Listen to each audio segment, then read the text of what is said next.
What's new, crew, and welcome back to my channel. If you're new, my name is Cassandra and welcome to another Vlogmas video. A couple of days ago we talked about my most made Pinterest dinners and sides, and today we are talking about my most remade Pinterest snacks, cookies, goodies, like baked goods, all of those things. That's what we're going to be talking about today. I had to break them down into two separate videos because if I didn't, we would have been here for forever. So I have my list in front of me. We're going to break it down, and of course I will format this video just like the other one. I'll pop the photos up here so you guys can see what I'm talking about, and you guys are gonna have to let me know if any of these sound good enough to add to your Christmas cookie roster. So let's go ahead and hop in. All right, so the first one that I want to mention are these chocolate cookies. They are a chocolate-based cookie with white chocolate chips. They kind of nicknamed them the Inside Out chocolate chip cookie. They're really, really good. My kids really liked them. I really liked them.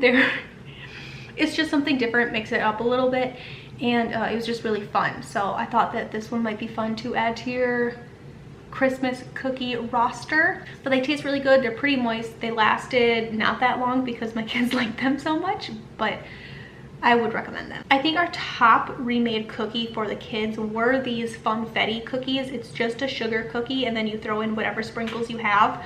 They don't have to be those big ones. I've thrown in like those itsy bitsy little morsel sprinkles and it came out just fine. These are really fun because you can add in holiday sprinkles. So we made these for pretty much every big holiday event, and we just chucked in either Halloween sprinkles, we did Thanksgiving sprinkles, and then I'm sure we will do these again with Christmas sprinkles. My nephew really likes these Funfetti cookies. Every time he comes over we bake them with him and he loves them. Following up on the cookie that we made the most for the kids, I think the cookie that we made most for my husband and myself were these cowboy cookies.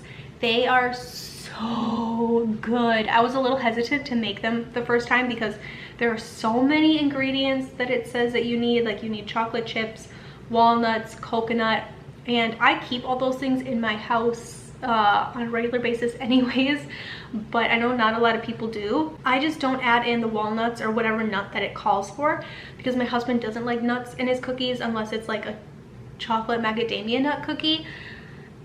But they are so good. It's the coconut in them that make it so good, I think. But every time we make these cookies, they do not last more than like 2 days because they are just that good. They're a cookie that is just, you keep getting up to get another one because that's how good they are. I'm definitely going to be making those for our holiday cookie treat platter.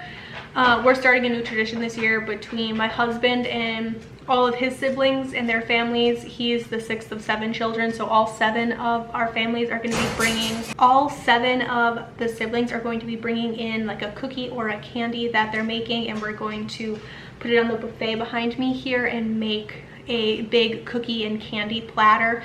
That way everybody only makes one thing, and then we'll have like a really big dessert table, of course with like other pies and baked goods and things, but that's going to be our cookie platter. So I'm thinking that I might make those, and you know me, even with a newborn, I don't think I'm going to be able to just make one type of cookie because this is something that I actually enjoy and it brings me a lot of happiness. So I'll probably make more than just one, but these cowboy cookies are definitely a contender because they're that good. The other one that we made so many times is a plain sugar cookie. These cookies are so good. They're soft, they're buttery. They didn't get hard. I don't know if you have that with cookies sometimes. You put them in the jar and like a day or two later, they're like hockey pucks. If that ever happens to you, you can just pop in a slice of bread, like raw bread, into your jar with your cookies, and within a day, your bread will be hard as rock, but your cookies will be super soft again. I don't know exactly how it works, but basically the cookie sucks up the moisture from the bread, and the moisture or the bread will suck up all of that like yucky stuff from the cookies, and they just kind of flip-flop. It works really well. I do it all the time, and then we have really great cookies again. But just a plain sugar cookie, my kids really like to take the plain sugar cookies, and then I'll make my cream cheese frosting. It's just a stick of butter, block of cream cheese, a little bit of powdered sugar, splash of vanilla, mix it all up, and it's a really easy cream cheese frosting. And my kids will spread that on their sugar cookie, and we'll make little individual fruit pizzas, and we make it with frozen fruit all the time. The kids love it that way, especially in the summer, but yeah, kids love it. So we made those sugar cookies a lot.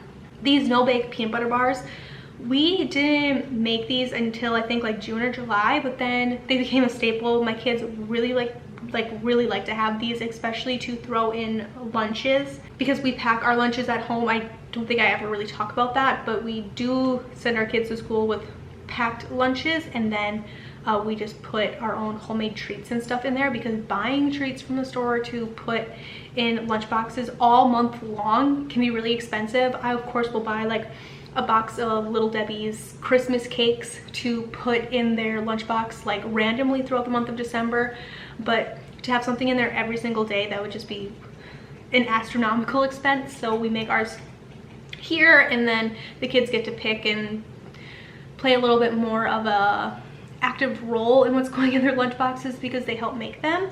But these no-bake peanut butter bars are really good. My husband doesn't like them, they're too sweet. I kind of agree, but my kids really like them, so we do them a lot. This cinnamon zucchini cake, it is so good. I can't tell you how many times I made this cinnamon zucchini cake. I made it with you guys for the first time over the summer, I think, when zucchini was really coming out of the garden. So good. And I put the cream cheese frosting on top of that as well. I've brought in this cinnamon zucchini cake to many barbecues throughout the summertime, and it's always a hit. I always come home with like nothing left, or just 1 or 2 pieces left in the pan. So I would recommend this one 100%. Of course, the infamous applesauce muffins. I think every time I've made muffins on my channel this past year, we have made these applesauce muffins. They are my kids' favorite thing. I know I've said that about everything, but what kid doesn't like cookies and muffins and sweets and all? Like, they're all their favorite. But if I tell the kids I'm making muffins, the applesauce muffins are always something that they ask for. It just calls for a little bit of applesauce, and it's so good. I will use our store-bought applesauce when I'm baking, because I want to keep our homemade applesauce for actual eating, because I wasn't able to get that much applesauce up on the shelf this year. I think I only got like 5 or 6 pints, so I don't want to waste it in baked goods, but it is still delicious. It's so yummy. The one thing about the applesauce muffins though is, because it does call for like a cup of applesauce or whatever it is, they will mold really fast, because the muffin itself is so moist, which makes it a really great muffin, but it does not store very long. I'd say probably like 4 days max is how long that these muffins will hold. So if you're gonna make a whole muffin tray and you know that your family is not gonna go through them that fast, I definitely recommend freezing half of them and then pulling them out later, because they do not last long at all. In my house, that's typically not a problem, but if I put them all up on our shelf in our baked goods jars, by day 2, if my jar is still like really full, or day 3 it's still really full, I'll take out a bunch of those muffins, just put them in a Ziploc bag and throw them in the freezer, because I want to get ahead of it. I've learned that one the hard way. It literally happens overnight. You'll go to bed and they're fine. You go to wake up in the morning and then like the whole thing is just molded beyond belief. So it happens really quick. So I would definitely suggest keeping an eye on these muffins. The other thing that we made a ton of this year was Rice Krispies. I know it sounds so basic, but I found a recipe that's pretty similar to what we do. I'll link it down below. I did get the idea off of Pinterest, but when we melt our marshmallows in butter in the microwave, I just scoop in a couple tablespoons of peanut butter and get it all melted together, and kind of, you know, make our Rice Krispies, and we add in the peanut butter. But the recipe I'm linking below, I'm pretty sure has you melt the peanut butter separately and like put it on top of your Rice Krispies, which you could do, but I like to just mix it in. It's so good. But the reason I like to mix in extra peanut butter is because it adds protein to the junk food that the kids are eating, but the protein is going to help keep them fuller longer. It's going to add extra calories, and peanut butter has a ton of calories that kids actually really need.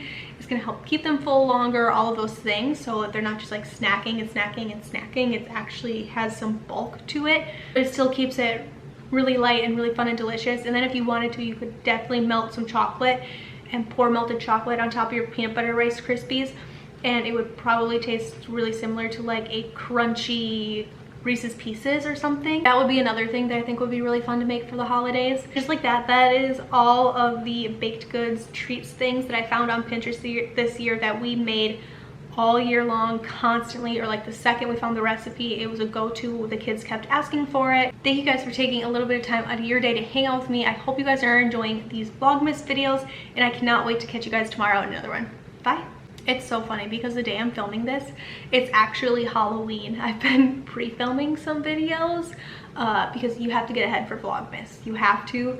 I've tried to do Vlogmas a couple years now, and if you don't go in with pre-made videos, you are going to drown and you're just gonna overexert yourself, because filming a video every single day and then editing a video every single day takes up a lot of time. I don't have time, like a ton of free time to spare. So heading into the end of October into November, I was like, okay, I'm gonna start pre-filming videos and editing and get them already uploaded and do all the behind the scenes stuff that you guys don't really care about, like getting, or maybe you do, getting all the links and everything together. And I was laughing because I have to tell you, my husband came home a couple days ago. I've had this Christmas set up on our buffet here for a couple of days because I've been starting to pre-film, right, just in pockets of time that I have. And he's like, Cassandra, you are not rushing Christmas. It's not even Halloween yet. He goes, I swear, if I come home tomorrow and there's a Christmas tree up, I'm gonna lose it. And I was like, no. I just needed the pretty background for pre-filming some Vlogmas videos, but I'm telling you, it was hilarious to see my husband walk in the door and see the Christmas decorations that were up in October. I can't tell you the look on his face, but I have to tell you guys that because I find it really hilarious, because my girls are about to get off the bus here and I'm gonna go get their Halloween costumes ready yet, and I'm sitting down talking about Christmas things with my Christmas stuff in the background. I thought it was really funny. Santa's holding the